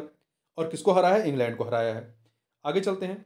निम्नलिखित में से कहाँ पर एशियाई जूनियर स्क्वॉश 2023 का आयोजन किया गया है? तो इसका आयोजन जो है आपका चीन में हुआ है। अनाहत सिंह ने एशियाई जूनियर स्क्वॉश 2023 का खिताब जीता है। आगे चलते हैं। आईसीसी ने 2023 क्रिकेट विश्व कप के आधिकारिक शुभंकर किस स्थान से लॉन्च किया गया है? तो ये आपका गुरुग्राम, हरियाणा के गुरुग्राम से लॉन्च किया गया है। ठीक है, आगे बढ़ते हैं। निम्नलिखित कथनों पर विचार कीजिए। दो कथन यहां पर दिए गए हैं। दो कथन है। पहला है, केंद्रीय युवा मामले और खेल मंत्री ने खेलो इंडिया महिला लीग का नाम अस्मिता महिला लीग रखने की घोषणा की है। सही है। यह उद्देश्य लैंगिक समानता को बढ़ावा देने और खेल के क्षेत्र में महिलाओं की सक्रिय भागीदारी को बढ़ावा देने के लिए सरकार के समर्पण को दर्शाती है। दो के दोनों कथन यहाँ पर सही है। सी ऑप्शन हो जाएगा। आगे बढ़ते हैं। बाकू, अजरबैजान के बाकू में आयोजित फीडे शतरंज विश्व कप 2023 का विजेता कौन रहे हैं? तो इसके विजेता कौन रहे हैं? मैगर्स कार्लसन। आगे चलते हैं। विश्व एथलेटिक्स चैंपियनशिप 2023 के संबंध में निम्नलिखित कथनों पर विचार कीजिए। यहां पर आपके पास दो कथन दिए गए हैं। पहला है, नीरज चोपड़ा ने विश्व एथलेटिक्स चैंपियनशिप 2023 में जेवलिन थ्रो में स्वर्ण पदक जीता है। यह कथन आपका सही है। दूसरा, विश्व एथलेटिक्स चैंपियनशिप 2023 का 19वां संस्करण का आयोजन हंगरी के बुडापेस्ट में आयोजित किया गया। ये भी सही है। दो के दोनों कथन सही है। सी ऑप्शन हो जाएगा। आगे बढ़ते हैं। और इन्होंने कितना मीटर फेंका था? 88.17 मीटर का थ्रो फेंका था। 88.17। आगे चलते हैं। अगला है, हाल ही में फीफा ने किस देश के फुटबॉल फेडरेशन पर से प्रतिबंध हटाया है? तो कहाँ के? ग्वाटेमाला के फुटबॉल फेडरेशन, नहीं, श्रीलंका से हटाया। फीफा ने श्रीलंका फुटबॉल फेडरेशन पर से प्रतिबंध हटाया, श्रीलंका। तो बी ऑप्शन होगा यहाँ पर। आगे बढ़ते हैं। अभ्यास, महत्वपूर्ण अभ्यास के से संबंधित महत्वपूर्ण करंट अफेयर को देखते हैं। 2023 में मालाबार अभ्यास का 31वां संस्करण कब और कहाँ आयोजित किया गया? तो ये 11 से 21 अगस्त को जो है ऑस्ट्रेलिया के सिडनी में इसका आयोजन किया गया, मालाबार। इसमें भारत, ऑस्ट्रेलिया, जापान और अमेरिका, ये चारों देश शामिल होते हैं और इसका 31वां संस्करण था ये। ठीक है, आगे बढ़ते हैं। अगला है, द्विपक्षीय अभ्यास जायद तलवार निम्नलिखित किन देशों के बीच आयोजित किया गया? जायद तलवार, ये आपका यूएई, संयुक्त अरब अमीरात और भारत के मध्य का नौसैन्य अभ्यास है। ठीक है, जायद तलवार। आगे बढ़ते हैं। भारतीय नौसेना ने संयुक्त राज्य अमेरिका नौसेना के नेतृत्व वाले दक्षिण पूर्व एशिया सहयोग और प्रशिक्षण बहुपक्षीय अभ्यास कहाँ आयोजित किया गया? तो इसका आयोजन कहाँ पर किया गया? सिंगापुर में किया गया। आगे चलते हैं। और इसमें 20 अन्य साझेदार देशों की नौसेनाओं ने पार्टिसिपेट किया था। एक्सरसाइज ब्राइट स्टार 23 के संबंध में निम्नलिखित कथनों पर विचार कीजिए। दो कथन है। भारतीय वायुसेना ने मिस्र में आयोजित द्विवार्षिक बहुपक्षीय त्रिसेवा अभ्यास ब्राइट स्टार 23 में भाग लेने के लिए एक दल भेजा। सही है। कहां पर हुआ? मिस्र में। यह पहली बार है कि भारतीय वायुसेना इस अभ्यास में भाग ले रही है। ये दो के दोनों कथन यहां पर सही है। सी ऑप्शन हो जाएगा। एक महत्वपूर्ण पुस्तक के बारे में देखते हैं। निम्नलिखित में से कारगिल एक यात्री की जुबानी पुस्तक के लेखक कौन है? ऋषि राज हैं। तो इस प्रकार से इस वीडियो में बस इतना ही। मिलते हैं नेक्स्ट वीडियो में, तब तक के लिए बहुत बहुत धन्यवाद।